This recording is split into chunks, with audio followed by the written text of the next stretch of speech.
ವೀಕ್ಷಕರೇ ನಮಸ್ಕಾರ. ಮೋದಿ ಸರ್ಕಾರ ಬಹಳ ಅನಾಹುತಕಾರಿಯಾದಂತಹ ಮಸೂದೆಗಳನ್ನ ಕಾನೂನುಗಳನ್ನ ಈ ಹಿಂದಿನಿಂದಲೂ ತರ್ತಾ ಇತ್ತು, ಈಗಲೂ ತರ್ತಾ ಇದೆ.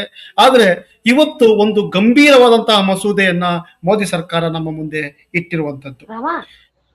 ನಾವು ಯಾವುದನ್ನ ಮಹಾತ್ಮ ಗಾಂಧಿ ರಾಷ್ಟ್ರೀಯ ಉದ್ಯೋಗ ಖಾತ್ರಿ ಕಾನೂನು ಅಂತ ಬಡವರ ಬದುಕಿಗೆ ಒಂದು ಆಶಾಕರಣವಾಗಿದ್ದಂತಹ ಒಂದು ಕಾನೂನು ಅದು. ಆ ಕಾನೂನನ್ನ ಮೂಲೋತ್ಪಾಟನೆ ಮಾಡಿ ಈಗ ಮೋದಿ ಸರ್ಕಾರ Viksit Bharat guarantee guarantee for Rozgar of Ajeevika mission Gramin bill ಅನ್ನ ಮುನ್ನೆಲೆಗೆ ತರ್ತಾ ಇದೆ. ಆದ್ರೆ ಇದು ಏನು ಹೇಳಿಕೊಡ್ತಾ ಇದೆ? ಮಹಾತ್ಮ ಗಾಂಧಿ ಹೆಸರನ್ನ ಒಂದು ತೆಗೆದುಹಾಕೋದಲ್ಲ, ಆದ್ರೆ ಆ ಕಾಯ್ದೆ ಒಳಗಿರುವಂತಹ ಆಘಾತಕಾರಿ ಅಂಶಗಳು ಇವತ್ತ ನಮ್ಮನ್ನ ದಿಕ್ಕೆಟ್ಟಿಸಿ ನಿಂತಿವೆ. ಈ ಕುರಿತು ಗಂಭೀರವಾಗಿ ನಿರಂತರವಾಗಿ ಚರ್ಚೆಗಳನ್ನ ಮಾಡಬೇಕಾಗಿದೆ, ಸರ್ಕಾರದ ಮೇಲೆ ಒತ್ತಡವನ್ನು ತರಬೇಕಾಗಿದೆ. ಆ ನಿಟ್ಟಿನಲ್ಲಿ ಇವತ್ತ ನಮ್ಮೊಂದಿಗೆ ಈ ಕಾಯ್ದೆಯ ಆಳಾಗಲ ಏನು, ಈ ಕಾಯ್ದೆ ಏನನ್ನ ಹೇಳಿಕೊಟ್ಟಿದೆ ಎಲ್ಲವನ್ನು ಚರ್ಚೆ ಮಾಡಲಿಕ್ಕೆ ನಮ್ಮೊಂದಿಗೆ ಜನಚಳುವಳಿಗಳ ಜೊತೆಗೆ ನಿರಂತರವಾಗಿ ಗುರುತಿಸಿಕೊಂಡಿರುವಂತಹ ಚಿಂತಕರಾದಂತಹ ಬಿ ಶ್ರೀಮತ್ ಭಟ್ ಅವರಿದ್ದಾರೆ. ಸರ್, ಕಾರ್ಯಕ್ರಮಕ್ಕೆ ಸ್ವಾಗತ. ಮತ್ತೆ ಗ್ರಾಮೀಣ ಕೂಲಿಕಾರರ ಸಂಘ ಗ್ರಾಕುಸ ಅಂತ ಏನಿದೆ, ಅದು ಬಹಳಷ್ಟು ಏನು ಈ ಉದ್ಯೋಗ ಖಾತ್ರಿ ಸಂಬಂಧಪಟ್ಟಂತಹ ಹೋರಾಟಗಳನ್ನ ಕೆಲಸಗಳನ್ನ ಮಾಡಿರುವಂತಹ ಸಂಘಟನೆ. ಈ ಸಂಘಟನೆಯಲ್ಲಿ ಗುರುತಿಸಿಕೊಂಡಿರುವಂತಹ ನಿಂಗಮ್ಮ ಸವಣೂರ್ ಅವರು ಇವತ್ತಿನ ವಿಶೇಷ ಚರ್ಚೆಯಲ್ಲಿ ಪಾಲ್ಗೊಂಡಿದ್ದಾರೆ. ಮೇಡಮ್, ನಿಮಗೂ ಕೂಡ ಕಾರ್ಯಕ್ರಮಕ್ಕೆ ಸ್ವಾಗತ. ಸರ್, ಮೋದಿ ಸರ್ಕಾರ ಹೊರಟಿರುವಂತಹ ಈ ಕಾಯ್ದೆ ಆಘಾತಕಾರಿ ಎಂಬ ಚರ್ಚೆ ಇವತ್ತ ದೊಡ್ಡ ಮಟ್ಟದಲ್ಲಿ ಸದ್ದು ಮಾಡ್ತಾ ಇದೆ. ಏನು ಆಘಾತಕಾರಿ ಸಂಗತಿಗಳಿದಾವೆ ಅದರಲ್ಲಿ? ಒಂದಿಷ್ಟು ಸಂಕ್ಷಿಪ್ತವಾಗಿ ಮಾತುಗಳನ್ನ ಶುರು ಮಾಡ್ಬೋದಾ ಅಂತ. ಸರ್, ವಾಯ್ಸ್ ಮ್ಯೂಟ್ ಆಗಿದೆ.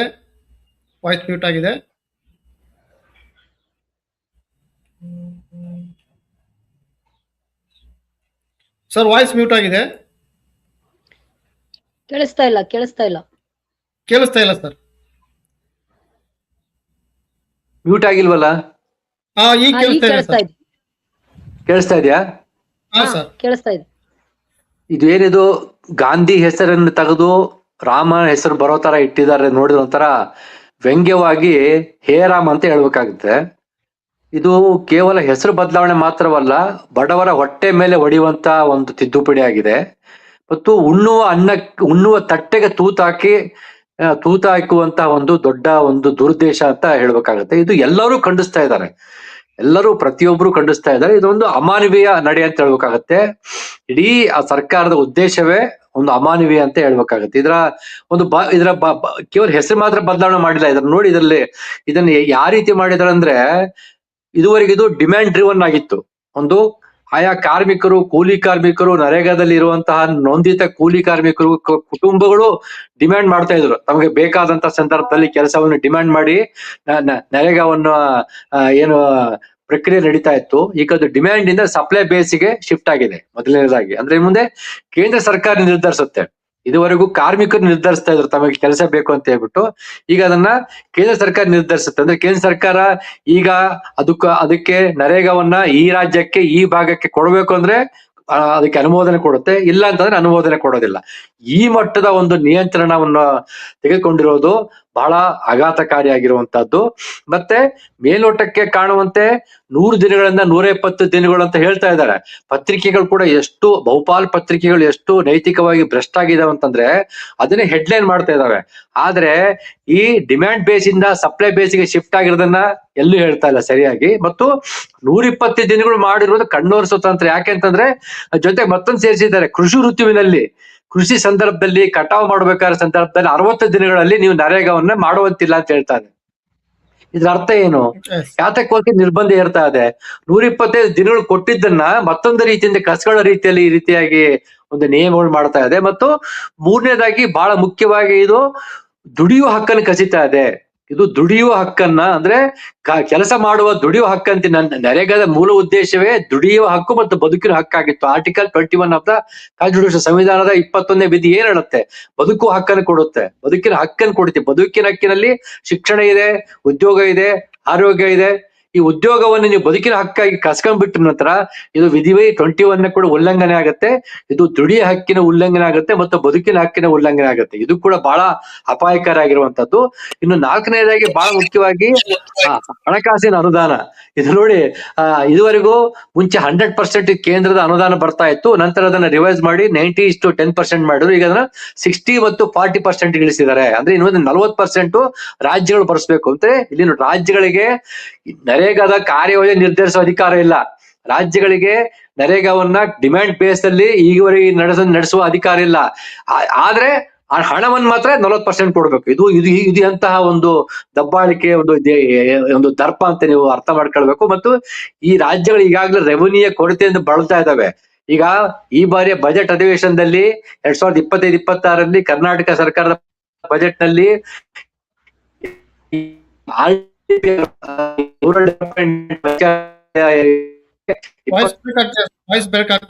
ಕೊಟ್ಟಿತ್ತು.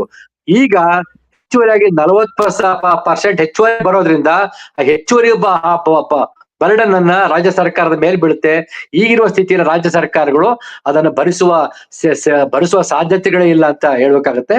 ಮತ್ತು ಬಹಳ ಮುಖ್ಯವಾಗಿ ಹೇಳ್ದಂಗೆ ಇದು ಸಂಪೂರ್ಣವಾಗಿ ಕೇಂದ್ರೀಕರಣಗೊಳ್ತಾ ಇದೆ ಮತ್ತು ಇದು ಒಂಥರ ಟೆಕ್ನಿಕಲ್ ಬೇಸ್ ಆಗ್ತಾ ಇದೆ. ಇದು ಒಂದು ದುಡಿಯೋ ವರ್ಗಗಳ ಆಧಾರದಲ್ಲಿ ಏನಿತ್ತು, ಈಗ ಅದು ತಾಂತ್ರಿಕತೆ ಬೇಸ್ ಆಗ್ತಾ ಇದೆ. ಆದ್ರೆ ಕೇಂದ್ರ ಸರ್ಕಾರ ತನಗೆ ಅನುಕೂಲವಾಗುವಂತೆ ಮತ್ತು ದುಡಿಯೋ ವರ್ಗಗಳನ್ನು ಕಸಿಗೊಳ್ಳುವ ರೀತಿಯಲ್ಲಿ ಏನಾದ್ರು ತಂತ್ರಜ್ಞಾನ ರೂಪಿಸ್ತಾ ಹೋಗುತ್ತೆ. ಈಗ ಆಲ್ರೆಡಿ ಬಯೋಮೆಟ್ರಿಕ್ ರೂಪಿಸ್ತಾ ಇದ್ದಾರೆ, ಮುಖವನ್ನ ನಿಂಗಮ್ಮ ಹೇಳ್ತಾರೆ ಬಗ್ಗೆ ರೂಪಿಸ್ತಾ ಹೋಗುತ್ತೆ. ಬಹಳ ಮುಂಚೆ ಹೇಳ್ತಾ ದುಡಿಯೋ ವರ್ಗಗಳಿಗೆ ಬಯೋಮೆಟ್ರಿಕ್ ಅನ್ನ ಕಂಪಲ್ಸರಿ ಮಾಡಿದ್ರೆ ಅವರ ಹೋಗಿರುತ್ತೆ. ಅಲ್ಲಿ ಈ ರೀತಿಯಾಗಿ ಟೆಕ್ನಿಕಲ್ ಸರ್ವೇಲೆನ್ಸ್ ಕೂಡ ಆಗುತ್ತಾ ಎನ್ನುವಂತ ಚಾನ್ಸಸ್ ಇದೆ. ಎಸ್ ಸರ್, ಏನೋ ವಾಯ್ಸ್ ಇದಾಗ್ತಾ ಇದೆ, ನಾ ಮಾತು ಮುಂದುವರ್ಸೋಣ. ಈಗ ನಿಂಗಮ್ ಅವರಿಗೆ ಕೇಳುವಂತದ್ದು, ಈ ನರೇಗಾ ಅನ್ನುವಂಥದ್ದನ್ನ ಬದಲಾವಣೆ ಮಾಡ್ತಾ ಇರುವಂತದ್ದು ಈಗ ಬಹಳ ಚರ್ಚೆಗೆ ಬಂದಿರುವಂತದ್ದು ಮತ್ತು ಕೇಂದ್ರ ಸರ್ಕಾರ ತರ್ತಿರುವಂತಹ ಕಾಯ್ದೆ ಏನಿದೆ ಅದು ತರಲು ಇಚ್ಛಿಸಿರುವಂತಹ ಕಾಯ್ದೆ ಏನಿದೆ ಅದು ಹಲವಷ್ಟು ತೊಂದರೆಗಳನ್ನು ಉಂಟು ಮಾಡುತ್ತೆ ಅಂತ ಹೇಳಿ, ಇವತ್ತು ಗ್ರಾಮೀಣ ಕೂಲಿಕಾರರ ಪರಿಸ್ಥಿತಿ ಏನಿದೆ, ಆ ಪರಿಸ್ಥಿತಿಯ ಈ ಸದ್ಯದ ಕಾನೂನು ಎಷ್ಟರ ಮಟ್ಟಿಗೆ, ಅಂದ್ರೆ ಈಗ ಆಗಿದ್ದಂತಹ ನರೇಗಾ ಕಾನೂನು ಎಷ್ಟರ ಮಟ್ಟಿಗೆ ಆ ಸಮಸ್ಯೆಗಳನ್ನ ಅಡ್ರೆಸ್ ಮಾಡ್ತಾ ಇತ್ತು, ನಿಮ್ಮ ಅನುಭವದ ಹಿನ್ನೆಲೆಯಲ್ಲಿ ಹೇಳೋದಾದ್ರೆ ನಿಂಗವ್ರೆ ನಿಮ್ಮ ಅಭಿಪ್ರಾಯ ಏನು? ಸರ್, ಈ ಕಾನೂನು ಬರ್ಬೇಕಂದ್ರೆ ಸುಮಾರು ಹಳ್ಳಿ ಕೂಲಿ ಕಾರ್ಮಿಕರು ಇದನ್ನ ಏನ್ ಮಾಡಿದಾರ ಅಂತಂದ್ರೆ ಹೋರಾಟ ಮಾಡಿ ಈ ಕಾನೂನನ್ನ ಜಾರಿಗೆ ತಂದಿರೋದು. ಸುಮಾರು ಇದು ಅನಂತರ ಇದ್ರ ಬಗ್ಗೆನೆ ನಮ್ಮ 150 ಇಡೀ ನಮ್ಮ ಭಾರತ ದೇಶದೊಳಗೆ ನಮ್ಮ ಇಡೀ 150ರಿಂದ 200 ಸಂಘಟನೆಗಳು ಕೂಡ್ಕೊಂಡು ಇದನ್ನ ವಿರೋಧ ಮಾಡ್ತಾ ಇದ್ವಿ ಇವತ್ತೇನು ಬಂದಿರತಕ್ಕಂತ ಈ ಮಸೂದೆಯನ್ನ. ಆನಂತರ ಈಗ ಇವತ್ತುನು ಪ್ರೆಸ್ ಮೀಟ್ ಆಗಿದೆ ಡೆಲ್ಲಿಯಲ್ಲಿ. ಇದು ಏನೈತಿ ಅಂತಂದ್ರೆ ನಮ್ಮ ಹಕ್ಕನ್ನ ಕಸ್ಕೊಳ್ತಾ ಇದೆ. ಇದು ಸಾರ್ವಜನಿಕವಾಗಿ ಈಗ ಏನಾಗ್ತಾ ಇದೆ ಅಂದ್ರೆ ಪ್ರತಿಯೊಂದು ಹಳ್ಳಿಗಳಲ್ಲಿ ಕೆಲಸ ಹೋಗ್ತಿದ್ರು. ಆದ್ರೆ ಈಗ ಇದರಿಂದ ಅವ್ರು ಹೇಳಿರ್ತಕ್ಕಂತ ಹಳ್ಳಿಯಲ್ಲಿ ಮಾತ್ರ ಕೆಲಸ ತಗೋಬೇಕಾಗ್ತದ. ಈಗ ನನ್ನ ಹಳ್ಳಿಯಲ್ಲಿ ಕೆಲಸ ತಗೋತೀನಿ ನಾನು ಅಂತಂದ್ರೆ ಇದು ಅವಕಾಶ ಇರೋದಿಲ್ಲ ಇವ್ರು ಮಾಡಿರ್ತಕ್ಕಂತ ಮಸೂದಿಗೆ. ಈಗ ಅದಕ್ಕೆ 15 ದಿನ 54 ಕೆಲ್ಸಕ್ಕೆ ಅರ್ಜಿ ಕೊಟ್ಟಿದ್ದೀನಪ್ಪ, ಇನ್ನು 15 ದಿನದಾಗ ಕೆಲಸ ಕೊಡ್ಬೇಕು, ಕೊಡದೇ ಇದ್ರೆ ಅವ್ರಿಗೆ ಏನಿದೆ ಕಾನೂನು ಅದೆಲ್ಲ ಇರ್ತಿತ್ತಲ್ಲ. ಈಗ ಹಾಗೇನಿಲ್ಲ, ಅವ್ರು ಕರೆದಾಗನೇ ನಾವು ಅರ್ಜಿ ಕೊಡ್ಬೇಕಾಗ್ತದ, ಅವ್ರು ಕೊಟ್ಟಾಗನೇ ನಾವು ಕೆಲಸ ಮಾಡ್ಬೇಕಾಗ್ತದ. ಅಂತ ಮಸೂದಿಯನ್ನ ಇವ್ರು ಇವತ್ತ ತಗೊಂಡ್ ಬಂದು ಇಡ್ಲಿಕ್ಕತ್ತಿದಾರ. ಯಾಕಂದ್ರೆ ಇದನ್ನ ಮುಚ್ಚುವಂತ ಕಾರ್ಯಕ್ರಮವನ್ನ ಇವ್ರು ನಡೆಸ್ತಾ ಇದ್ದಾರೆ. ಯಾಕಂತಂದ್ರೆ ಇದರ ಒಂದು ಬಡವರನ್ನ ಈಗ ಬಡವ್ರನ್ನ ಕೊಲ್ಲೋದಕ್ಕೂ ಒಂದು ಉದ್ದೇಶ ಅಂತಂದ್ರೆ ಇದೇ ಇರ್ಬೋದು ಅಂತ ನಾವ್ ಅಂತೀವಿ. ಯಾಕಂತಂದ್ರೆ ಬಡವರು ಇವತ್ತು ಎಷ್ಟು ಹೋರಾಟ ಮಾಡಿ ಇದನ್ನ ಕಾನೂನನ್ನ ತಂದಿದ್ದಾರೆ. ಆದ್ರೆ ಇವ್ರು ಬಡವರನ್ನ ಕಾಲಲ್ಲಿ ತುಳಿತಾ ಇದಾರೆ. ಇವತ್ತ ಭೂಮಿ ಬಗುದು ಬಡವರನ್ನ ಆ ಒಂದು ಆಳದೊಳಗು ಮುಚ್ಚುತ್ತಾ ಇದ್ದಾರೆ ಅನ್ನುವಂಥದ್ದನ್ನ ಇವತ್ತ ಈ ಕಾನೂನನ್ನ ತಂದಿರ್ತಕ್ಕಂಥದ್ದು ಹೇಳ್ತಾ ಇದೆ. ಈಗ ಕೇಂದ್ರದ ಜವಾಬ್ದಾರಿ ಎಷ್ಟಿತ್ತು? 100% ಕೇಂದ್ರ ಜವಾಬ್ದಾರಿ ಇತ್ತು. ಆದ್ರೆ ಈಗ ಅವ್ರು ಏನ್ ಮಾಡ್ತಾ ಇದಾರ, 40% 60% ಮಾತ್ರ ತಗೊಳ್ತಾರೆ. ಮುಂದಿಂದ ಏನೈತಲ್ಲ ಅವ್ರು ತಗೊಳ್ಳಿಕ್ಕೆ ಸಾಧ್ಯತೆನೇ ಇರೋದಿಲ್ಲ. ಇನ್ನೊಂದು ಏನ್ ಮಾಡ್ತಾ ಇದಾರೆ ಅಂತಂದ್ರ ಕೆಲಸದ ಸ್ಥಳವಾಗಿ ವಿಕೇಂದ್ರೀಕರಣ ಅಂತ ಹೇಳ್ತಾರ. ಇವ್ರು ವಿಕೇಂದ್ರೀಕರಣ ಅಂದ್ರೆ ಏನು? ಅವ್ರು ಮ್ಯಾಗ್ಲಿಂದ ಆರ್ಡರ್ ಮಾಡೋದು, ಆ ನಂತರ ಇಲ್ಲಿ ಇದು ಮಾಡದ. ಗ್ರಾಮ ಸಭೆ ವಾರ್ಡ್ ಸಭೆ ಅಂದ್ರೆ ಏನು? ನಮ್ಮ ಸ್ಥಳೀಯವಾಗಿರ್ತಕ್ಕಂಥ ಸಂವಿಧಾನ, ವಿಧಾನಸೌಧ ಈ ಸ್ಥಳೀಯವಾಗಿರ್ತಕ್ಕಂತ ಈ ವಿಧಾನಸೌಧವನ್ನ ಇದಕ್ಕೇನ್ ಬೆಲೆ ಇದೆ ಹಂಗಂದ್ರ ಸ್ಪಷ್ಟವಾಗಿ ಹೇಳ್ತಾ ಇದಾರ. ನಮ್ಮ ಮಹಾತ್ಮ ಗಾಂಧೀಜಿ ಇರ್ಬೋದು ಅಥವಾ ಇದು ಇರ್ಬೋದು, ನಮ್ಮ ಸಂವಿಧಾನನ ಏನ್ ಹೇಳ್ತಾ ಇದೆ ಇವತ್ತು, ಆ ಸ್ಥಳೀಯವಾಗಿರ್ತಕ್ಕಂಥದ್ರಿಂದ ಮೇಲ್ಗಡೆ ಹೋಗ್ಬೇಕು. ಇವ್ರು ಹಂಗ್ ಮಾಡ್ತಾ ಇಲ್ಲ. ಇವಾಗ ಅಲ್ಲಿಂದನೇ ತಗೊಂಡ್ ಬಂದಿದಾರ. ಇವತ್ ಯಾವ ಒಂದು ಕಾರ್ಮಿಕರನ್ನ ಇವ್ರು ನಾವ್ ಹಿಂಗ್ ಮಾಡ್ಲಿಕ್ ಹೊಂಟೇವಿ ಅನ್ನುವಂಥದ್ದನ್ನ ಸ್ಪಷ್ಟವಾಗಿ ಮೊದಲು ಯಾರಿಗಾದ್ರೂ ತಿಳಿಸಿದ್ರ, ಇದನ್ ಮಾಡಿದ್ರ? ಅದಕ್ಕೋಸ್ಕರ ನಾವು ಕೂಡ ಪ್ರತಿ ಒಂದು ತಾಲೂಕುಗಳಲ್ಲಿ ಹಳ್ಳಿಗಳಿಂದ ನಾವು ಜನ ಹೇಳ್ತೇವಿ. ಇದ್ರ ಬಗ್ಗೆ ನಾವ್ ಏನ್ ಮಾಡ್ತೇವಿ ಅಂತಂದ್ರ ಮುಂದಿನ ದಿನದಲ್ಲಿ, ಈಗ ನಾಳೆಯಿಂದನೇ ನಾವು ಸ್ಟಾರ್ಟ್ ಮಾಡ್ತಾ ಇದ್ದೀವಿ. ಆಲ್ರೆಡಿ ಇವತ್ತ ನಮ್ಮ ಇದರಲ್ಲಿ ಪ್ರೆಸ್ ಮೀಟ್ ಮಾಡಿದಾರ, ಎಲ್ಲ ಆಗಿದೆ. ನಾಳೆಯಿಂದನೂ ನಾವು ಕೂಡ ತಾಲೂಕಾ ಲೆವೆಲ್, ಜಿಲ್ಲಾ ಲೆವೆಲ್ ಪ್ರೆಸ್ ಮೀಟ್ ಮಾಡ್ತೇವಿ, ಮನವಿಗಳನ್ನ ಕೊಡ್ಲಿಕ್ಕೆ ತಯಾರು ಮಾಡ್ತೇವಿ. ಇದ್ರದ್ದು ಪ್ರತಿಯೊಬ್ಬರ ಕಾರ್ಮಿಕರಂದು ಇದ್ರದ್ದು ವಿರೋಧ ಇದೆ. ಯಾರು ಇದನ್ನ ಒಪ್ಪೋದಿಲ್ಲ ರೀ. ನಿಂಗಾವರೆ, ನಾವ್ ಹೇಳ್ಬೇಕಂತಂದ್ರೆ ಮುಂದಿನ ಹೋರಾಟದಲ್ಲಿ ಏನ್ ಮಾಡ್ಬೇಕು ಅದನ್ನ ನೀವು ಚರ್ಚೆ ಮಾಡ್ತಾ ಇದ್ದೀರಾ, ಮತ್ತೆ ಈಗಾಗಲೇ ಅದನ್ನ ಶುರು ಮಾಡಿದೀರಿ ಅಂತ ಹೇಳಿದ್ರಿ. ಈ ಮೋದಿ ಸರ್ಕಾರ ಒಂದು ರೀತಿಯ ಬಂಡ ರೀತಿಯ ಸರ್ಕಾರ. 1 ವರ್ಷಗಳ ಕಾಲ ರೈತ ವಿರೋಧಿ ಕಾಯ್ದೆಗಳನ್ನ ಅಂದ್ರೆ ವಾಪಸ್ ತಗೊಳ್ಳಿಕ್ಕೆ 1 ವರ್ಷಗಳ ಕಾಲ ತೆಗೆದುಕೊಳ್ತು. ಅಸಂಘಟಿತ ಕಾರ್ಮಿಕರು, ನೀವೆಲ್ಲ ಅಸಂಘಟಿತ ವಲಯವೇ ಗಳಿಸಿರುವಂತಹ ಅಥವಾ ಕೂಲಿಕಾರರ ಬದುಕನ್ನ, ಅವರು ಅಸಂಘಟಿತವಾಗಿರುವಂತಹ ಕೂಲಿಕಾರರನ್ನ ಹೇಗೆ ಮುನ್ನಡೆಸ್ತೀರಿ? ಆ ಜನಕ್ಕೆ ಈ ಜನವಿರೋಧಿ ನೀತಿಗಳು ಅದನ್ನ ಹೇಗೆ ತಲುಪಿಸ್ತೀರಿ ಅಂತ ನಮ್ಗಿರುವಂತ ಪ್ರಶ್ನೆ. ಸರ್, ಇನ್ನು ಸ್ಪಷ್ಟವಾಗ್ತಾ ಇಲ್ಲ. ಅಂತಂದ್ರೆ ಮೇಡಮ್, ಈಗ ಅಸಂಘಟಿತ ಸರ್, ಹಲೋ ಹಲೋ ಅಂದ್ರೆ ನೀವು ಕೂಲಿಕಾರರೆಲ್ಲ ಒಂದ್ ರೀತಿ ಅಸಂಘಟಿತ ಜೀವಿಗಳು. ಸೊ ಅವ್ರನ್ನ ಈ ಸರ್ಕಾರ ಬಡಿಯಕ್ಕೆ ಹೊರಟಿದೆ. ಇಂತಹ ಅಸಂಘಟಿತವಾದಂತಹ ಕೂಲಿಕಾರರು ಇರುವಂತಹ ಈ ಸಮಾಜವು, ಯಾಕೆಂದ್ರೆ 1 ವರ್ಷಗಳ ಕಾಲ ರೈತ ಹೋರಾಟ ನಡೀತು. ಅವಾಗ್ಲೇ ಬಗ್ಗದಂತಹ ಒಂದು ದಪ್ಪ ಚರ್ಮದ ಸರ್ಕಾರ ಈ ಮೋದಿ ಸರ್ಕಾರ. ಸೊ ಅಂತ ಸರ್ಕಾರದ ಎದುರು ಬಡ ಅಪಾಯಿಗಳು ನೀವು ಹೇಗೆ ಅಡ್ರೆಸ್ ಮಾಡ್ತೀರಾ ಅನ್ನೋದು ನಮ್ಮ ಮುಂದಿರುವಂತಹ ಪ್ರಶ್ನೆ ಮೇಡಮ್. ಸರ್, ಇವ್ರನ್ನ ಅಡ್ರೆಸ್ ಮಾಡ್ಬೇಕು ಅಂತ ಅನ್ನೋದಾದ್ರೆ ಪ್ರತಿಯೊಂದು ಕಾರ್ಮಿಕರನ್ನು ಕೂಡ ನಾವು ಈಗ ಬೀದಿಗೆ ಬರ್ಲಿಕ್ಕೆ ರೆಡಿ ಆಗಿದ್ದೇವೆ, ಹೊರಗೆ ಬರ್ಲಿಕ್ಕೆ ರೆಡಿ ಆಗಿದ್ದೇವೆ. ಇದನ್ನ ಯಾವುದೇ ರೀತಿ ನಾವು ಇದನ್ನ ಮಾಡೋದಿಲ್ಲ. ಅದ್ರ ಮುಂದಿನ ದಿನದಲ್ಲಿ ನಮ್ಗೆ ಈಗ ಸದ್ಯ ಗ್ರಾಮ ಪಂಚಾಯತಿ ಮತ್ತು ತಾಲೂಕ್ ಪಂಚಾಯತಿ, ಜಿಲ್ಲಾ ಪಂಚಾಯತಿ ಇಲೆಕ್ಷನ್ ಕೂಡ ಬಂದಿದೆ ಈಗ. ಯಾಕಂತಂದ್ರೆ ಇದು ನಮಗ ಕಾರ್ಮಿಕರಿಗೆ ಅನುಕೂಲ ಆಗ್ತಕ್ಕಂತ ಒಂದು ಇದನ್ನ ಇವ್ರು ಮಂಡಿಸ್ತಾ ಇಲ್ಲ, ಅಥವಾ ಇವನ್ ಕಾನೂನನ್ನ ಕಿತ್ತೆಸಿಲಿಕ್ಕೆ ನಿಂತಾದಾರ ಅಂತಂದ್ರೆ ನಾವು ಇವರನ್ನ ಏನ್ ಮಾಡ್ಬೇಕು ಅನ್ನೋದು ಜನರ ಕೈಯಲ್ಲಿ ಇದೆಯಲ್ಲ. ಈಗ ನಾವು ದುಡಿತಕ್ಕಂತ ಹಕ್ಕನ್ನ ಅವ್ರು ಕಿತ್ಕೊಂಡು ಹೋಗ್ತಾ ಇದಾರ. ನಾವು ಮಾಡಿರ್ತಕ್ಕಂತ ಕಾನೂನನ್ನ, ನಾವು ಕಷ್ಟಪಟ್ಟು ಇದನ್ನ ಕಾನೂನನ್ನ ತಂದಿರೋದಲ್ಲ. ಈಗ ನಮ್ಮನ್ನ ಯಾವ್ದು ಸಂಘಟನೆನೂ ಇದಕ್ ಒಪ್ಪೋದಿಲ್ಲ, ಯಾವ ಕಾರ್ಮಿಕನು ಇದಕ್ ಒಪ್ಪೋದಿಲ್ಲ. ಪ್ರತಿಯೊಂದು ಹಳ್ಳಿಯಿಂದ ಪ್ರತಿಯೊಬ್ಬ ಕಾರ್ಮಿಕನು ಕೂಡ ಇವತ್ ಏನ್ ಮಾಡ್ತಾ ಇದ್ದಾನ ಅಂತಂದ್ರೆ ಬೀದಿಗೆ ಬರ್ತಾನ, ಇದ್ರ ವಿರೋಧನ ಮಾಡ್ತೀವಿ ನಾವು. ಎಸ್ ಮೇಡಮ್, ಅದು ಕೂಡ ಖಂಡಿತವಾಗ್ಲೂ ಜನರು ಸಂಘಟಿತರಾಗಿ ಈ ಹೋರಾಟವನ್ನ ಮುನ್ನಡೆಸಲೇಬೇಕಾಗುತ್ತೆ. ಸರ್, ಶ್ರೀಪಾಲ್ ಭಟ್ ಸರ್, ಇದು ಡಿಜಿಟಲೀಕರಣದ ಮತ್ತೊಂದು ಸ್ವರೂಪದಲ್ಲಿ ಈ ಕಾಯ್ದೆ, ಈ ಮಸೂದೆ ನಮ್ಮ ಮುಂದೆ ಇರುವಂತದ್ದು. ಅಂದ್ರೆ ಈಗಾಗಲೇ KYC, ಈ ಮತ್ತೊಂದು ಹೆಸರಲ್ಲಿ ಮೋದಿ ಸರ್ಕಾರ ಸುಮಾರು 1.5 ಕೋಟಿ ಜಾಬ್ ಕಾರ್ಡ್ಗಳನ್ನ ರದ್ದು ಮಾಡಿರುವಂತದ್ದು ಈಗಾಗಲೇ ಸಾರ್ವಜನಿಕ ವಲಯದಲ್ಲಿ ಇದೆ ಸರ್. ಅಂದ್ರೆ ಇವ್ರು ಏನ್ ಮಾಡಕ್ ಹೊರಟಿದ್ದಾರೆ? ಡಿಜಿಟಲೀಕರಣ ಹೆಸರಲ್ಲಿ ಮತ್ತು ಈ ಬಡ ಜನರನ್ನ ಅವರಲ್ಲಿ ತಮ್ಮಿರಲ್ಲ ಅಂತ ಹೇಳ್ತಾರೆ, ತಮ್ಮ ಹಾಕ್ಸ್ಕೊಬೇಕು ಅಂತ ಹೇಳ್ತಾರೆ. ಈ ರೀತಿಯ ಬೇರೆ ಬೇರೆ ರೂಪದ ಡಿಜಿಟಲೀಕರಣವನ್ನ ಇವ್ರ ಮೇಲೆ ಏರ್ತಾ ಇದ್ದಾರೆ ಸರ್. ಇದನ್ನ ನಾವು ಹೇಗ್ ನೋಡ್ಬೇಕಾಗುತ್ತೆ ಅಂತ. ಇದು ಅನೇಕ ರೀತಿಯಲ್ಲಿ ದುಡಿಯುವ ಹಕ್ಕನ್ನ ಕಸ್ಕೊಂಡಿದೆ, ಬದುಕುವ ಹಕ್ಕನ್ನ ಕಸ್ಕೊಂಡಿದೆ ಅಂತ ಹೇಳ್ತಿರೋದು ಇದೇ ಕಾರಣಕ್ಕೆ. ಇದು ಒಂದು ಕಾಯಕ ತತ್ವದಿಂದ ಡಿಜಿಟಲೀಕರಣಕ್ಕೆ ಹೆಸರಿನ ಮೂಲಕ ಮತ್ತಷ್ಟು ದುಡಿಯುವ ವರ್ಗವನ್ನ ಅವರ ಹಕ್ಕಿನಿಂದ ಹೊರ ತಳ್ತಾ ಇದ್ದಾರೆ. ಏನಿವತ್ತು 26 ಕೋಟಿ ರಿಜಿಸ್ಟರ್ಡ್ ಇದಕ್ಕೆ ನೋಂದಣಿ ಆಗಿದ್ದಾರೆ. ಮತ್ತು ಹತ್ತತ್ರ 26 ಕೋಟಿ ಅದಕ್ಕೆ ನೋಂದಣಿ ಆಗಿದ್ದಾರೆ ಅಂತ ಹೇಳ್ತಾ ಇದ್ದಾರೆ. 26 ಕೋಟಿ ಜನಸಂಖ್ಯೆ ಬದುಕಿನ ಮೇಲೆ ಇದು ಪರಿಣಾಮ ಬೀರುತ್ತೆ, ನೇರವಾದ ಪರಿಣಾಮ ಬೀರುತ್ತೆ. ಆಮೇಲೆ ಇದೇನದು ಸಂವಿಧಾನದ 73 ತಿದ್ದುಪಡಿ ಆಗಿತ್ತಲ್ಲ, ಪಂಚಾಯತ್ ರಾಜ್ ವ್ಯವಸ್ಥೆಗೆ 73 ತಿದ್ದುಪಡಿ ಆಗಿತ್ತು. ಅದು ಗ್ರಾಮ ಪಂಚಾಯತಿ ಮಟ್ಟದಿಂದ ಒಂದು ಈ ನರೇಗಾವನ್ನ ಕಟ್ಟಬೇಕಾಗಿತ್ತು. ಇದು ಇಡೀ ಗ್ರಾಮ ಪಂಚಾಯತಿ ಮಟ್ಟದಿಂದ ಇದರ ಕಳೆದ 10 ವರ್ಷಗಳಲ್ಲಿ ಅಥವಾ 15 ವರ್ಷಗಳಲ್ಲಿ ಅದರ ಜಾರಿಗೊಳಿಸುವಲ್ಲಿ ಅದನ್ನ ನಿರಂತರವಾಗಿ ಮುನ್ನಡೆಸುವಲ್ಲಿ ಬಿಕ್ಕಟ್ಟುಗಳಿದಾವೆ.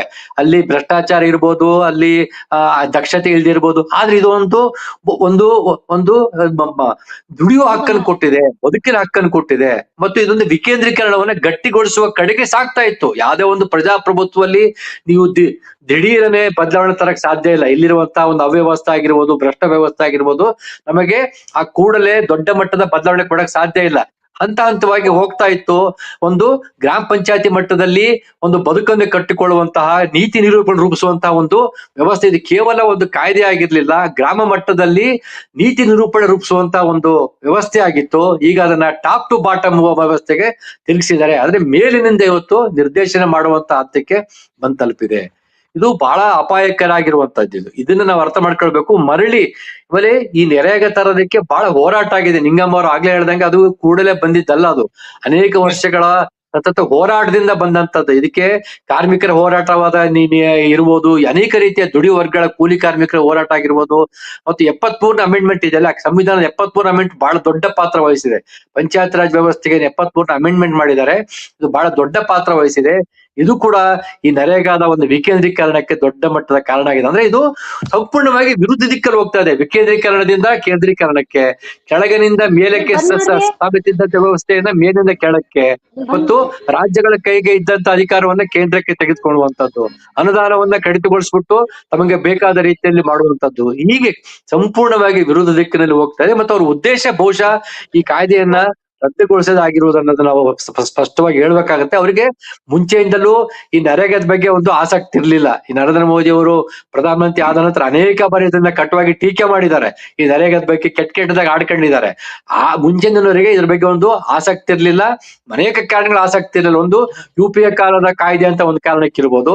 ಎರಡನೇದು ಬಡವರಿಗೆ ಅನುಕೂಲ ಆಗುತ್ತೆ ಅಂದ್ರೆ ಇವರಿಗೆ ಬೇಕಾಗಿಲ್ವಲ್ಲ. ಯಾವುದು ಬಡವರಿಗೆ, ದುಡಿಯುವ ವರ್ಗಕ್ಕೆ ಅನುಕೂಲ ಆಗುತ್ತೋ ಅದು ಇವರಿಗೆ ಬೇಕಾದ್ರೆ ಇವರೊಂದು ಬಂಡವಾಳಶಾಹಿಗಳ, ಕ್ರೂನಿ ಬಂಡವಾಳಶಾಹಿಗಳ ಪರವಾಗಿರುವಂತವ್ರು ಆಗಿರೋದ್ರಿಂದ ಓಲಿಗರ್ಕಿ ಅಂತ ಏನ್ ಕರಿತಾ ಇದೀವಿ, ಕೆಲವೇ ಕುಟುಂಬಗಳ ಆಸ್ತಿಗೆ ಉದ್ಧಾರಕ್ಕೆ ಇವರು ಬದ್ಧರಾಗಿರೋದ್ರಿಂದ ಇವರು 26 ಕೋಟಿ ಜನಸಂಖ್ಯೆಗೆ ಅನುಕೂಲ ಆಗುವಂತ ಯಾವುದೇ ಒಂದು ಯೋಜನೆಗಳನ್ನ ಇದು ಒಪ್ಲಿಕ್ಕೂ ಸಾಧ್ಯ ಇಲ್ಲ. ಇವರು ಮುಂಚೆಯಿಂದ ಇವರಿಗೆ ಅದ್ರ ಬಗ್ಗೆ ಅಸಹನೆ ಇತ್ತು. ನೀವು 10 ವರ್ಷಗಳ ಕೇಂದ್ರದ ಬಜೆಟ್ ಅಲ್ಲಿ ನೋಡಿ, ನರೇಗಾಗೆ ಅನುದಾನವನ್ನು ಕಡಿತಗೊಳಿಸ್ಕೊಂಡ್ರೆ ಬಂದ್ರು. 1 ಲಕ್ಷ ಕೋಟಿ ಕೊಡ್ತಿದ್ದನ್ನ 60,000 ಕೋಟಿಗೆ ಇಳಿಸ್ತಿದ್ರು. ನಿಮ್ಗೆ ನೆನಪಿರ್ಬೇಕು. ಹೀಗಾಗಿ ಬಜೆಟ್ ಅಲ್ಲಿ ಹಂಚಿಕೆನು ಕಡಿಮೆ ಮಾಡ್ಕೊಂತ ಬಂದ್ರು. ಬಹುಶಃ ಇವ್ರು ಏನ್ ತಿದ್ದುಪಡಿ ಮಾಡಿದ್ದಾರೆ, ಇದು ಹಂತ ಹಂತವಾಗಿ ಇದನ್ನ ರದ್ದುಗೊಳಿಸೋದ ಕಡೆಗೆ ಹೋಗ್ತಾರೆ ಅಂತ ಅನ್ಸುತ್ತೆ. ಯಾಕಂದ್ರೆ ಏಕಾಏಕಿ ರದ್ದುಗೊಳಿಸಿದ್ರೆ ಅನೇಕ ರೀತಿಯ ವಿರೋಧಗಳಿಗೆ, ತೀವ್ರವಾದ ಪ್ರತಿಭಟನೆಗೆ, ಟೀಕೆ ಗುರಿಯಾಗಬೇಕಾಗತ್ತೆ ಆಗ್ಬಿಟ್ಟು ಈ ರೀತಿಯಾಗಿ ಕೇಂದ್ರೀಕರಣ, ಬದುಕು ಹಕ್ಕನ್ನು ಕಸಿದುಕೊಳ್ಳುವಂತದ್ದು, ತಂತ್ರಜ್ಞಾನ ಆಧಾರಿತವಾಗಿರುವಂತದ್ದು, ಮೇಲ್ಗಡೆಯಿಂದ ಬರುವಂತದ್ದು ಅಧಿಕಾರವನ್ನ, ಅಧಿಕಾರಶಾಹಿಯ ಬಳಕೆ ಎಲ್ಲಗಳನ್ನು ಬಳಸ್ಕೊಂಡ್ಬಿಟ್ಟು ಹಂತ ಹಂತವಾಗಿ ಇದನ್ನ ರದ್ದುಗೊಳಿಸೋದು ಇವರ ಉದ್ದೇಶ ಆಗಿದೆ ಅಂತ ಅನ್ಸುತ್ತೆ. ನಿಂಗವ್ವ ಅವ್ರಿಗೆ ನಿಮ್ಗೆ ಪ್ರಶ್ನೆ ಕೇಳುವಂಥದ್ದು, ಈಗ ಮೋದಿ ಸರ್ಕಾರ ಹೇಳುತ್ತೆ ಅವರ ವಾದ 100 ದಿನ ಇದ್ದಿದ್ನ 125 ದಿನ ಮಾಡ್ತಾ ಇದೀವಿ ಅಂತ ಹೇಳಿ, ಅಂದ್ರೆ ನಾವು ಹೆಚ್ಚಿಗೆ ದಿನ ಕೆಲಸಗಳನ್ನ ಕೊಡ್ತಾ ಇದೀವಿ ಎಂಬ ವಾದವನ್ನ ಅವರ ಸಮರ್ಥಕರು ಮುಂದಿಡುವಂತದ್ದನ್ನ ನಾವು ಕಾಣ್ತಾ ಇದೀವಿ. ಇಂತಹ ವಾದಗಳನ್ನ ನೀವು ಹೇಗೆ ನೋಡ್ತೀರಿ ಅಂತ? ಸರ್, 125 ಮೇಲ್ನೋಟಕ್ಕೆ 125 ದಿವಸ ಕೊಟ್ಟಿದ್ದೀವಿ ಅಂತ ಹೇಳ್ತಾ ಇದ್ದಾರೆ ಹೊರತು ಅಲ್ಲಿ ಹೊಳ್ಳಿ ಏನ್ ತಗೊಂಬಂದಿದಾರ, ಅವ್ರು ಬೇಕಂದಾಗ ಕೆಲಸ ಕೊಡ್ತೀವಿ, ಈಗ ನಾವ್ ಬೇಕಂದಾಗ ಕೆಲಸ ಕೊಡ್ತೇವಿ ಅಂತ ಇದನ್ನು ಮಾಡ್ತಾ ಇಲ್ಲ. ಅಲ್ಲಿ ಅವ್ರು ತಂದಿರೋ ಉದ್ದೇಶ ಏನು ಅಂತಂದ್ರ, ಈಗೇನ್ ಹೇಳಿದ್ರಲ್ಲ ಸರ್, ಬಂಡವಾಳ ಸಾಯಿಗಳು ಅಂತೇಳಿ, ಎಂತ ದೊಡ್ಡ ದೊಡ್ಡ ಶ್ರೀಮಂತರ ಕೈ ಕೆಳಗಿನ ಆಳಾಗಿ ಇವ್ರು ಮಾಡ್ತಾ ಇದಾರಂತ ನಮ್ಗ ಕಂಡು ಬರ್ತಾ ಇದೆ. ಯಾಕಂತಂದ್ರೆ ಈಗ ನಾನ್ ಸಜಿಕ್ ಒಂದ್ ರೈತ ಅದೇನಿ ಅಂತಂದ್ರು 400 ಒಂದ್ ಕುಟುಂಬ, ಒಂದು ಹಳ್ಳಿ ಒಳಗ 400 ಜನ ದುಡಿಯೋರ್ ಇದಾರ ಅಂತಂದ್ರ 400 ಜನನ ನಾವು ಒಬ್ಬ ರೈತ ತಗೊಳ್ಲಿಕ್ಕೆ ಸಾಧ್ಯ ಇರುದಿಲ್ಲ. ನನಗ್ ಬೇಕಂದಾಗ ಕೆಲ್ಸ ಕೊಡೋದು 125 ದಿವಸ ಹೆಂಗ್ ಇವ್ರು ಮಾಡ್ತಾರ ಅನ್ನೋಂಥದನ್ನ ಹೇಳಿ ಹೆಚ್ಚಿಗೆ ಎಬ್ಸಿ, ಆದ್ರೆ ಮತ್ತೆ ನಾವು 60 ದಿವಸ ನಾವು ಕೆಲ್ಸ ಮಾಡಬಾರ್ದು, 60 ದಿವಸ ನಾವು ಕೆಲ್ಸ ಕೊಡೋದಿಲ್ಲ. ಇವ್ರು ಅದು ಅಲ್ದೇನೆ ಇವರೇ ಟೈಮ್ ಫಿಕ್ಸ್ ಮಾಡ್ತಾರೆ, ಇವರೇ ಇದನ್ನ ಮಾಡ್ತಾರೆ. ನಾವ್ ಇಷ್ಟು ದಿನದೊಳಗ ಇಂತ ದಿವಸನ ನಾವ್ ಕೆಲ್ಸ ಬಂದ್ ಮಾಡ್ತೇವೆ ಅಂತೇಳಿ. ಈಗ ಎಲ್ಲಿ ಸುಮಾರು ಕಟಾವುಗಳು ನಡೀತಾ ಇದಾವ, ಬರ್ರಿ ಇವತ್ತು ಕೆಲ್ಸ ಮಾಡ್ತಾ ಇದಾರ ಜನ, ಹೋಗಿ ತೋರಿಸ್ತೀನಿ ನಾನು. ಆದ್ರೆ ಇವ್ರು ಮೇಲ್ನೋಟಕ್ ಮಾತ್ರ 125 ದಿವಸ ಕೊಟ್ಟಿದ್ದಾರೆ. ಆ ನಂತರ ಈಗ ಪಗಾರ ಹೆಚ್ಚಿಗೆ ಮಾಡಿದೇವಿ, ಯಾವ್ದನ್ನು ಇನ್ನು ಇವ್ರು ಇದನ್ನ ಮಾಡಿಲ್ಲ. ಆದ್ರೆ ಹೆಸರು ಹೇಳ್ಕೊಂತ ನಾವ್ 25 ದಿವಸ ಹೆಚ್ಚಿಗೆ ಮಾಡಿದೇವಿ ಅಂತ ಹೇಳಿ ಇನ್ನೊಂದ್ ಏನ್ ಮಾಡಿದಾರ ಅದ್ರೊಳಗ, 25 ದಿವಸ ಹೆಚ್ಚಿಗೆ ಮಾಡಿದ್ರು. ಈ ಕ್ರಿಯಾ ಯೋಜನೆಯನ್ನ ಗ್ರಾಮ ಸಭೆ ಮಾಡಿ, ಗ್ರಾಮ ಸಭೆಯೊಳಗ ಬೇಕಾಗಿರ್ತಕ್ಕಂತ ರೈತರಿಗೆ ಮತ್ತು ಕುರಿ ಶೆಡ್, ಕೋಳಿ ಶೆಡ್ ಇಂಥವುಗಳನ್ನ ನಾವು ಮಾಡ್ಕೋಬೇಕು ಅನ್ನೋಂಥದನ್ನ ಅಲ್ಲಿ ಇದನ್ನ ಮಾಡ್ತಿದ್ವಿ. ಆದ್ರೆ ಇವತ್ತು ಏನಾಗಿದೆ, ಅವ್ರೇ ಎಂತ ಕೆಲಸ ಕೊಡ್ತಾರ ಅಂತ ಕೆಲಸವನ್ನ ನಾವ್ ಮಾಡ್ಕೋಬೇಕು. ಇವತ್ತ ನನ್ಗೆ ಎಂತ ರೋಗ ಬರ್ತೈತೆ ಅಂತ ಇವ್ರಿಗೇನ್ ಗೊತ್ತಿರ್ತದ? ನಿನಗೆ ಇಂಥದೇ ರೋಗ ಬರ್ತದ, ನಿನ್ಗೆ ಇಂಥದೇ ರೋಗ ಬರಿಸ್ಕೋಬೇಕು ನೀನು ಅಂತ ಅನ್ನುವಂತ ರೀತಿನಲ್ಲಿ ಇದೆ. ಅಥವಾ ಊಟನ ನಾ ರೊಟ್ಟಿ ತಿಂತೀನಿ ಇವತ್ತ, ನೀ ರೊಟ್ಟಿ ತಿನ್ಬೇಡ ಬರೀ ಅನ್ನನ ಊಟ ಮಾಡುವ ಅನ್ನುವಂತ ಸ್ಥಿತಿ ಇವ್ರದು ತಂದಿಟ್ಟಿದ್ದಾರೆ ಇವತ್ತ. ಯಾಕಂತಂದ್ರೆ ಗ್ರಾಮ ಸಭೆಯಲ್ಲಿ ನಾನು ಇವತ್ತ ನನ್ಗಿಂತ ಯೋಜನೆ ಬೇಕು, ಇವತ್ತ ನನ್ಗ ದನ ಸೆಡ್ ಬೇಕು, ನಾನು ಇವತ್ತೊಂದು ಬದು ಹಾಕೋತೀನಿ ಅನ್ನೋಂಥದ್ದನ್ನ ನಾವು ಮಂಡಿಸ್ಬೇಕು, ಅಥವಾ ನಾವ್ ಇಂಥದ್ ಮಾಡ್ಬೇಕಂತಂದ್ರ ಅದಕ್ಕೆ ಯಾವ್ದಕ್ಕೂ ಅವಕಾಶ ಇದ್ರಲ್ಲಿ ಇಲ್ಲ. ಎಲ್ಲಿದೆ ಗ್ರಾಮ ಸಭೆ ವಾರ್ಡ್ ಸಭೆದೊಳಗ ತೀರ್ಮಾನ ತಗೊಂಡಿರ್ತಕ್ಕಂಥದ್ದು? ಹಾಗಿದ್ರೆ 125 ದಿವಸ ಯಾವ ಇದ್ರ ಮೇಲೆ ಇದನ್ ಮಾಡ್ತಾ ಇದಾರೆ ಇವ್ರು? 60 ದಿವಸ ನಾವು ಕೆಲ್ಸ ಕೊಡೋದಿಲ್ಲ ಅಂತಾನು ಹೇಳ್ತಾ ಇದಾರೆ. ನೋಡಿ, ಇದನ್ನ ಮುಚ್ಚಿ ಹಾಕ್ಲಿಕ್ಕೋಸ್ಕರನೇ ಇದನ್ನ ಬಂದ್ ಮಾಡ್ಬೇಕು ಅನ್ನೋ ಉದ್ದೇಶನ ಇಟ್ಕೊಂಡು ಇವರು ದೊಡ್ಡ ಒಂದು ಹುನ್ನಾರ ಇಟ್ಕೊಂಡು ಇದನ್ನ ಮಾಡ್ತಾ ಇದ್ದಾರೆ. ಇದನ್ನ ಯಾರು ಒಪ್ಪೋದಿಲ್ಲ. ಅದು ಆದ ನಂತರ ಇವ್ರ ಏನ್ ಮಾಡ್ತಾರೆ, ಇಡೀ ದೇಶಕ್ಕಿರೋದು ಇದೇ ಒಂದೇ ಕಾಯ್ದೆ, ಕಾರ್ಮಿಕರಿಗೆ ಇರ್ತಕ್ಕಂತ ಇದು ಒಂದೇ ದಕ್ಕಿರೋದು ಕಾನೂನಿನೊಳಗ, ಕಾಯ್ದೆಯೊಳಗ ಇದು ಕಾಯ್ದೆಯಾಗಿ ಬಂದಿರ್ತಕ್ಕಂಥದ್ದು ಇಡೀ ದೇಶದೊಳಗೆ ಇದು ಒಂದು ಬಂದಿದೆ ಇವ್ರಿಗೆ. ಅದನ್ನು ಕೂಡ ಇವ್ರು ಕಸ್ಕೊಳ್ಲಿಕ್ಕೆ ಇದನ್ ಮಾಡ್ತಾ ಇದ್ದಾರಲ್ಲ. ಎಸ್, ಇವತ್ತಿನ ಕಾಲಘಟ್ಟದಲ್ಲಿ ಒಂದು ರೀತಿಯಲ್ಲಿ ಭರವಸೆಯಾಗಿ ಉಳಿದಂತಹ ಒಂದು ಕಾಯ್ದೆ ಅದು. ಆ ನಿಟ್ಟಿನಲ್ಲಿ ಮತ್ತಷ್ಟು ಮಾತುಗಳನ್ನ ಮುಂದುವರ್ಸೋದಾದ್ರೆ, ಶ್ರೀಪಾದ್ ಭಟ್ ಸರ್, ಇದು ಒಂದು ರೀತಿಯ ಅನುದಾನದ ಏನು ಹಂಚಿಕೆ ಏನಿದೆ ಅದರಲ್ಲಿ ಬಹಳ ದೊಡ್ಡ ಮಟ್ಟದ ಬದಲಾವಣೆಗಳನ್ನ ಈ ಕಾಯ್ದೆ, ಈ ಮಸೂದೆಯ ಮೂಲಕ ತರಲಿಕ್ಕೆ ಬಿಜೆಪಿ ಸರ್ಕಾರ ಇಚ್ಛಿಸಿದೆ. ಏನು ಯಾವ ರೀತಿಯ ಸ್ವರೂಪದಲ್ಲಿ ತರ್ತಾ ಇದ್ದಾರೆ ಎಂಬುದು ಗಂಭೀರವಾಗಿ ಚರ್ಚೆ ಆಗಬೇಕು.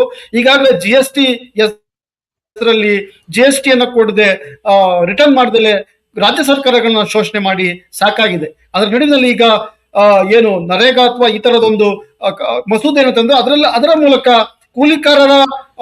ಕೂಲಿಕಾರರು ಕೊಡ್ಬೇಕಾದಂತ ಹಣವನ್ನು ಕೂಡ ರಾಜ್ಯ ಸರ್ಕಾರದ ಮೇಲೆ ಏರುವಂತಹ ಪ್ರಯತ್ನವನ್ನ ಅಥವಾ ಅದರ ಹುನ್ನಾರವನ್ನ ಏನು ಕೇಂದ್ರ ಸರ್ಕಾರ ಬಹಳ ಸ್ಪಷ್ಟವಾಗಿ ತೋರಿಸ್ಕೊಟ್ಟಿದೆ. ಈ ಪಿತೂರಿ ಅಥವಾ ಈ ರೀತಿಯ ಅನುದಾನ ಹಂಚಿಕೆಯ ವಂಚನೆಯ ಬಗ್ಗೆ ನಾವು ಇವತ್ತು ಗಂಭೀರವಾಗಿ ಮಾತಾಡ್ಬೇಕು ಅನ್ಸುತ್ತೆ. ಇದರ ಬಗ್ಗೆ ಒಂದಿಷ್ಟು ವಿಶ್ಲೇಷಣೆ ಮಾಡೋದಾದ್ರೆ ನಿಮ್ಮ ಮಾತುಗಳು ಸರ್. ಇಲ್ಲ, ಅನುದಾನ ಹಂಚಿಕೆ ಇದು ಅದ್ ಹೇಳ್ತೀನಲ್ಲ, ಇದು ಒಟ್ಟಾರೆಯಾಗಿ ಒಂದು ತಿದ್ದುಪಡಿಯ ಮೂಲಕ ಕನಿಷ್ಠ 3 ದೊಡ್ಡ ದುರಂತಗಳನ್ನು ಇವರು ಉಂಟು ಮಾಡ್ತಾ ಇದ್ದಾರೆ. ಒಂದು ಮಾಡ್ತಾ ಇದ್ದಾರೆ, ರಾಜ್ಯಗಳನ್ನ ಮತ್ತಷ್ಟು ಸಂಕಟಕ್ಕೆ. ಹಲೋ, ವಾಯ್ಸ್ ಏನೋ ಬ್ರೇಕ್ ಆಗ್ತಾ ಇದೆ. ಈಗ ಕೇಳಿಸ್ತಾ ಇದೆ ಸ್ವಲ್ಪ ಏನೋ ಈಗ ಕೇಳಿಸ್ತಾ ಇದೆ. ಇವು ಒಂದು ತಿದ್ದುಪಡಿಯ ಮೂಲಕ 3 ರಿಂದ 4 ದೊಡ್ಡ ಏಟುಗಳನ್ನ ಕೊಡ್ತಾ ಇದ್ದಾರೆ.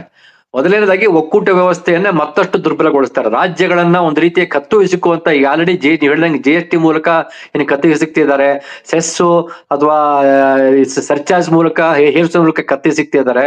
ಅದ್ರ ಜೊತೆಗೆ ಈಗ ಈ ನರೇಗಾದ ತಿದ್ದುಪಡಿಯ ಮೂಲಕ ಕತ್ತು ಹಿಸುಕ್ತಾ ಇದ್ದಾರೆ. ಇದು ಮೊದಲನೇದಾಗಿ. ಎರಡನೇದಾಗಿ ಈ ಒಂದು 2022-23 ಒಂದು ವರದಿ ನೋಡಿದ್ರೆ, ನನ್ನ ನರೇಗಾದ ಒಂದು ವರದಿ ನೋಡಿದ್ರೆ, ಇದರ 2023-22-23 11,37,00,00,000 ಹೌಸ್ ಹೋಲ್ಡ್ಸ್ ಇದರ ನನ್ನ ನರೇಗಾದ ಭಾಗವಾಗಿದ್ದಾರೆ. ಅಂದ್ರೆ 11.37 crores ನರೇಗಾದ ಭಾಗವಾಗಿದ್ದಾರೆ. 289.29% days employment has been generated ಒಂದು ವರ್ಷದ ಅವಧಿಯಲ್ಲಿ. 59.19% ಮಹಿಳೆಯರಿದ್ದಾರೆ. 19.75% ಪರಿಶಿಷ್ಟ ಜಾತಿಯಿಂದ ಬಂದಿದ್ದಾರೆ. 17.47% ಪರಿಶಿಷ್ಟ ಪಂಗಡದವರು ಇದ್ದಾರೆ. ಒಂದು ವರ್ಷದ ಒಂದು ಅಚೀವ್ಮೆಂಟ್ ನೋಡೋದಾದ್ರೆ, ಇದು ಮಿತಿಗಳ ನಡುವೆ, ಅದು ಸ್ವಲ್ಪ ಅಲ್ಲಿರುವಂತಹ ಭ್ರಷ್ಟಾಚಾರ, ಅದಕ್ಷತೆ ನಡುವೆ ಇಷ್ಟು ಸಾಧ್ಯ ಆಗಿದೆ ಅಂತಂದ್ರೆ, ಅದು ಮತ್ತಷ್ಟು ಅದನ್ನು ಉತ್ತಮಗೊಳಿಸಿದ್ರೆ ಇನ್ನಷ್ಟು ಇದು ವಿಸ್ತರಿಸ್ಕೊಳ್ತಾ ಹೋಗುತ್ತೆ. ಇದು ಈಗಿರೋ ಒಂದು ಅಂಕಿಅಂಶ ಹೇಳಿದೀನಿ, ಇದು ಸಂಪೂರ್ಣವಾಗಿ ನಿರ್ನಾಮ ಆಗೋಗುತ್ತೆ. ಏನು ಇವತ್ತು 19.75% ಪರಿಶಿಷ್ಟ ಜಾತಿಯವರು ಇದರ ನರೇಗಾದ ಭಾಗವಾಗಿರೋ ಒಂದು ವರ್ಷದ ಅವಧಿಯಲ್ಲಿ ಅವರ ಸಂಖ್ಯೆ ಕಡಿಮೆ ಆಗ್ತಾ ಹೋಗುತ್ತೆ. 17.47 ಪರಿಶಿಷ್ಟ ಪಂಗಡದ ಭಾಗವಾಗಿದ್ರು ಕಡಿಮೆ ಹೋಗುತ್ತೆ. 56.18% ಮಹಿಳೆಯರ ಭಾಗವಾಗಿದ್ದು ಅವರ ಸಂಖ್ಯೆಯು ಕಡಿಮೆ ಆಗ್ತಾ ಹೋಗುತ್ತೆ. ಇವರು ಮೂವರು ಮಹಿಳೆಯರು, ಪರಿಶಿಷ್ಟ ಜಾತಿ ಮತ್ತು ಪರಿಶಿಷ್ಟ ಪಂಗಡದ ಏನು ಕುಟುಂಬದ ಸದಸ್ಯರಿದ್ರು, ಹೌಸ್ ಹೋಲ್ಡ್ ಇದ್ರು, ಇವರ ಮೂವರು ಈ ಬದಲಾವಣೆಯಿಂದ ಸಂಪೂರ್ಣವಾಗಿ ಮತ್ತಷ್ಟು ಬಿಕ್ಕಟ್ಟಿಗೆ ಅಥವಾ ಕಷ್ಟಕ್ಕೆ ಸಿಲುಕಲಿದ್ದಾರೆ. ಇದು ಎರಡನೇ ಏಟು. ಮೊದಲನೇ ಏಟು ರಾಜ್ಯ ಸರ್ಕಾರಗಳ ಮೇಲೆ ನಡೆಸುವಂತಹ ಏಟು, ಎರಡನೇದು ಈ ರೀತಿ ದುಡಿಯುವ ವರ್ಗಗಳು ಮತ್ತು ವಂಚಿತ ಸಮುದಾಯಗಳ ಮೇಲೆ ನಡೆಸುವಂತ ಏಟು, ಮೂರನೇದು ಕಾನೂನಿನ ಮೂಲಕ ಮಾಡಿದಂತ ಏಟು. ಆರ್ಟಿಕಲ್ 21 ನೇರವಾದ ಉಲ್ಲಂಘನೆ ಆಗಿದೆ. ಇದುವರೆಗೂ ಡಿಮ್ಯಾಂಡ್ ಬೇಸ್ ಏನಿರ್ತಾ ಇತ್ತು ಅದನ್ನ ಹೊಡೆದಾಕಿ ಸಪ್ಲೈ ಬೇಸ್ ಅಂದ್ರೆ ಈ ಮೇಲಿಂದ ಹೇರುವಂತದ್ದು ಏನ್ ತರ್ತಾ ಇದ್ದಾರೆ, ಇದು ಆರ್ಟಿಕಲ್ 21 ನೇರವಾದ ಉಲ್ಲಂಘನೆ ಆಗಿದೆ. ಬದುಕು ಹಕ್ಕು ಅಂತ ಏನಿತ್ತು ಅದರ ಉಲ್ಲಂಘನೆ ಆಗಿದೆ. ಹೀಗಾಗಿ ರಾಜ್ಯ ಒಕ್ಕೂಟ ವ್ಯವಸ್ಥೆ ಮೇಲೂ ದಾಳಿ ಮಾಡ್ತಾ ಇದ್ದಾರೆ, ದುಡಿಯುವ ಕುಟುಂಬಗಳ ಮೇಲೂ ದಾಳಿ ಮಾಡ್ತಾ ಇದ್ದಾರೆ ಮತ್ತು ಸಂವಿಧಾನದ ಮೇಲೂ ದಾಳಿ ಮಾಡ್ತಾ ಇದ್ದಾರೆ. ಇದಕ್ಕೆ ದೊಡ್ಡ ಮಟ್ಟದ ಜನ ನರೇಗಾವನ್ನು ಜಾರಿಗೊಳಿಸೋದಕ್ಕೆ ಒಂದು ಹಕ್ಕನ್ನು ಜಾರಿಗೊಳಿಸೋದಕ್ಕೆ ಹೋರಾಟ ಆಗಿತ್ತು. ಈಗ ಅದನ್ನು ಉಳಿಸ್ಕೊಳ್ಳೋದಕ್ಕಾಗಿ ಹೋರಾಟ ಮಾಡಬೇಕಾಗಿದೆ. ಮತ್ತು ರಾಜಕೀಯ ಪಕ್ಷಗಳು, ಅದರಲ್ಲಿ ವಿರೋಧ ಪಕ್ಷಗಳು ಸಂಸತ್ನಲ್ಲಿ ಅಲ್ಲದ ಜೊತೆಗೆ ಬೀದಿಯಲ್ಲಿ ನಿಂತು ಪ್ರಜಾಪ್ರಭುತ್ವವಾಗಿ ಹೋರಾಟ ಮಾಡ್ಬೇಕಾಗಿದೆ. ಮತ್ತು ಬಹಳ ಮುಖ್ಯವಾಗಿ ಇವರು ಆಂಧ್ರ ಪ್ರದೇಶ ಮತ್ತು ಬಿಹಾರ ಮುಖ್ಯಮಂತ್ರಿಗಳ ಜೊತೆಗೂ ಮಾತನಾಡ್ಬೇಕಾಗತ್ತೆ. ಯಾಕಂದ್ರೆ ಇದು NDA ಸರ್ಕಾರದ ಭಾಗವಾಗಿದ್ರು ಸಹ ಆ ಎರಡು ರಾಜ್ಯಗಳಿಗೂ ಇದು ಅನ್ಯಾಯವಾಗುತ್ತೆ. ಹೀಗಾಗಿ ಆಂಧ್ರ ಪ್ರದೇಶದ ಮುಖ್ಯಮಂತ್ರಿಗಳಾದಂತಹ ಚಂದ್ರಬಾಬು ನಾಯ್ಡು ಆಗ್ಲಿ ಮತ್ತು ಬಿಹಾರದ ಮುಖ್ಯಮಂತ್ರಿ ಆದಂತಹ ನಿತೀಶ್ ಕುಮಾರ್ ಅವ್ರ ಮೈತ್ರಿ ಸರ್ಕಾರದ ಭಾಗವಾಗಿರ್ಲಿ, ಆದ್ರೆ ಕಡೆಗೂ ಅವರೊಂದು ರಾಜ್ಯದ ಮುಖ್ಯಮಂತ್ರಿ ಆಗಿರೋದ್ರಿಂದ ತಮ್ಮ ರಾಜ್ಯಗಳಿಗೆ ಅನಾನುಕೂಲ ಆಗುತ್ತೆ, ತಮ್ಮ ರಾಜ್ಯದ ಜನತೆಗೆ ಇದ್ರ ಮೇಲೆ ದುಷ್ಪರಿಣಾಮ ಬೀರೋದ್ರಿಂದ ಅವರು ತಮ್ಮ ಒಕ್ಕೂಟ ಸರ್ಕಾರದ ಬಿಜೆಪಿಗೆ ಬುದ್ಧಿವಾದ ಹೇಳಬೇಕಾಗುತ್ತೆ. ಮತ್ತು ಈ ತಿದ್ದುಪಡಿಯನ್ನ ಅವ್ರು ಒಪ್ಪಬಾರ್ದಂತ ಹೇಳ್ಬಿಟ್ಟು ವಿರೋಧ ಪಕ್ಷದವರು ಈ ಎರಡೂ ರಾಜ್ಯಗಳ ಮುಖ್ಯಮಂತ್ರಿ ಜೊತೆಗೆ ನಿರಂತರವಾಗಿ ಮಾತನಾಡಿ ಅವರ ಮೇಲೆ ಒತ್ತಾಯ ತರಬೇಕಾಗುತ್ತೆ. Yes sir. ನಿಂಗ ಅವರ ಮಾತನ್ನ ಮುಂದುವರಿಸೋದಾದ್ರೆ, ಈ ಕೇಂದ್ರ ಸರ್ಕಾರ ತರ್ತಿರುವಂತಹ ಒಂದು ಮಹತ್ವದ ಬದಲಾವಣೆ, ಮಹತ್ವದ ಅನ್ನಕ್ಕಿಂತ ಬಹಳ ಕೆಟ್ಟ ಬದಲಾವಣೆಗಳಲ್ಲಿ ಅದೇನಂತಂದ್ರೆ, ಕೃಷಿ ಮಾಡುವಾಗ ಕೆಲಸ ಕೊಡಲ್ಲ ಅಂದ್ರೆ ಅವರೇ ಯಾವ್ದಕ್ಕೂ ಏನೋ ಯಾವ ಕಾಲದಲ್ಲಿ ಕೆಲಸ ಮಾಡ್ಬೇಕು ಅನ್ನೋದನ್ನ ಸರ್ಕಾರವೇ ನಿರ್ಧರಿಸುತ್ತೆ. ನಿಮ್ಗೆ ಇದು ಅಂದ್ರೆ ಅವರು ಹೇಳುವಂತಹ ಕಾಲ ಯಾವ್ದಿದೆ ಅದನ್ನ ಅವರೇ ನಿರ್ಧರಿಸ್ತಾರೆ. ಇಂಥ ಒಂದು ಬದಲಾವಣೆ ಕೃಷಿಕ ಕೂಲಿಕಾರರ ಮೇಲೆ ಯಾವ ರೀತಿಯ ಪರಿಣಾಮವನ್ನು ಬೀರುತ್ತೆ ಅನ್ನೋದನ್ನ ಒಂದಿಷ್ಟು ಹಂಚ್ಕೊಳ್ಬೋದೇ ಅಂತ. ಹೌದು ಸರ್. ಈಗ ನಮ್ಗೀಗ ಕೆಲಸ ಬೇಕು ಅಂತಂದಾಗ ಅವ್ರು ಕೆಲಸ ಕೊಡ್ಲಿಕ್ಕೆ ತಯಾರಿರೋದಿಲ್ಲ. ಯಾಕಂತಂದ್ರೆ ಈಗ ಸದ್ಯ ಅವ್ರು ಯಾವ್ದೋ ಒಬ್ಬ ಏನೋ ಒಂದು ಆಗ್ತಿರ್ತದ, ಅದನ್ನ ನೆಪ ಹೇಳ್ತಾರೆ. ಈಗೇನ್ ಹಿಂದ ವಲಸೆ ಹೋಗ್ತಿದ್ರು ಜನ, ಆ ರೀತಿ ವಲಸೆ ಹೋಗೋದು ಒಂದು ಇವ್ರ ಹೆಚ್ಚಾಗ್ತೈತಿ. ಇದ್ರ ಜನರ ಮೇಲೆ ಪರಿಣಾಮ ಬೀಳೋದು ಅಂತಂದ್ರೆ, ಈಗ ಏನ್ 374 ರೂಪಾಯಿ ಇದೇನ್ ಇದು ಕೂಲಿ ಕೊಡೋದಿದೆ, ಇದರಿಂದ ಎಲ್ಲಾ ದೊಡ್ಡವರು ಇದನ್ನ ಕೂಲಿ ಕೊಡ್ಬೇಕಾಗ್ತದ. ಯಾಕಂತಂದ್ರೆ ಈಗ ಇಲ್ಲಿ ಇಷ್ಟ ಕೂಲಿ ಐತಿ ಅಂತಂದ್ರೆ ಅಲ್ಲಿ ಕೂಲಿ ಕೊಡ್ಬೇಕಾಗ್ತದ. ಇವರು ಒಂದು ಬಂಡವಾಳಶಾಹಿಗಳ ಹಿಂದೆ ಇದ್ದಾರೆ, ಬಂಡವಾಳಶಾಹಿಗಳ ಕೂಡ ಕೆಲಸ ಮಾಡ್ತಾ ಇದ್ದಾರೆ. ಒಂದು ಈ ಜನ ಮತ್ತೆ ಯಾವ ರೀತಿ ವಲಸೆ ಹೋಗ್ತಿದ್ರು ಆ ವಲಸೆ ಹೋಗೋದನ್ನ ಮತ್ತು ಇವ್ರು ಜನರನ್ನ ಬಡವರನ್ನ ಹತ್ತಿಕ್ಕೋದಕ್ಕೋಸ್ಕರ ಇವ್ರು ಮಾಡ್ತಾ ಇರೋದು ಒಂದು ಹುನ್ನಾರ. ಇನ್ನೊಂದು ಇದನ್ನ ಬಂದ್ ಮಾಡ್ಲೇಬೇಕನ್ನುವಂಥದ್ದು ಒಂದು ಹುನ್ನಾರ. ಈಗ ಆರ್ಥಿಕಕ್ಕೆ ಮತ್ತು ನ್ಯಾಯ ಒಂದು ಆಗಿರ್ತಕ್ಕಂತ ಇದಕ್ಕೆ ಬುಡುಕನ ಕೊಡ್ಲಿಯನ್ನ ಹಾಕ್ತಾ ಇದ್ದಾರೆ ಇವ್ರು. ಏನು ಬಡವರ ಆರ್ಥಿಕತೆಗೆನ ಕೊಡ್ಲಿ ಹಾಕ್ತಾ ಇದ್ದಾರೆ ಇವ್ರು. ಇನ್ನ ಚರ್ಚೆಯನ್ನ ನಾವು ಮುಗಿಸುವ ಹಂತಕ್ಕೆ ಬರ್ತಾ ಇದೀವಿ. ಸೊ ಇವತ್ತು ಈ ಹೆಸರು ಏನಿದೆ, ಹೆಸರು ಬದಲಾವಣೆಯ ರಾಜಕೀಯ, ಅದೊಂದು ರೀತಿಯಲ್ಲಿ ಉದ್ಯೋಗ ಖಾತ್ರಿಗಿದ್ದಂತಹ ಏನು ಮಹಾತ್ಮ ಗಾಂಧಿ ರಾಷ್ಟ್ರೀಯ ಉದ್ಯೋಗ ಖಾತ್ರಿ ಯೋಜನೆ ಕಾನೂನು ಅಂತ ಏನಿತ್ತು ಅದನ್ನ ಬದಲಾವಣೆ ಮಾಡಿ VGB ರಾಮ್ಜಿ ಅಂತ ಮಾಡ್ತಾ ಇರುವಂತದ್ದು. ಇದು ಒಂದು ರೀತಿಯಲ್ಲಿ ಜನರನ್ನ ಧಾರ್ಮಿಕತೆಯ ಒಂದು ಸೋಗಿನಲ್ಲಿ, ಅಂದ್ರೆ ಧರ್ಮದ ಸೋಗಿನಲ್ಲಿ ಅಥವಾ ಒಂದು ಭಾವನಾತ್ಮಕ ನೆಲೆಯಲ್ಲಿ ಅವರನ್ನ ಪ್ರಶ್ನೆ ಮಾಡೋದನ್ನು ತಡೆಯುವಂತಹ ಒಂದು ಹುನ್ನಾರವೇ ಎಂಬ ಪ್ರಶ್ನೆ ಇವತ್ತು ನಮ್ಮ ಎದುರಿಗೆ ಬಂದು ನಿಂತಿದೆ. ಸೊ ಈ ತರ ಹೆಸರು ಬದಲಾವಣೆಯ ರಾಜಕೀಯದ ಹಿಂದೆ ಇರುವಂತಹ ಒಂದು ರಾಜಕಾರಣವನ್ನು ಕೂಡ ನಾವು ಗಂಭೀರವಾಗಿ ಅವಲೋಕಿಸಬೇಕು ಅಂತ ಅನ್ಸುತ್ತೆ. ಸೊ ಹೆಸರು ಬದಲಾವಣೆಯ ಏನು ರಾಜಕಾರಣ ನಡೀತಿದೆ ಅದ್ರ ಬಗ್ಗೆ ನಿಮ್ಮ ಪ್ರತಿಕ್ರಿಯೆಯನ್ನ ಹೇಳ್ಬೋದು ಸರ್? ಇದು ಅಂದ್ರೆ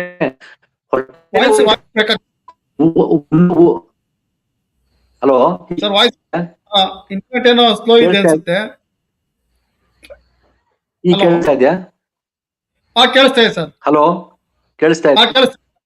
ನಾನು ಹೇಳ್ತಿರೋದು, ಊಟ ಮಾಡುವ ತಟ್ಟೆ ಮೇಲೆ ತಟ್ಟೆಗೆ ತೂತಾಗ್ತಾ ಇದ್ದಾರೆ.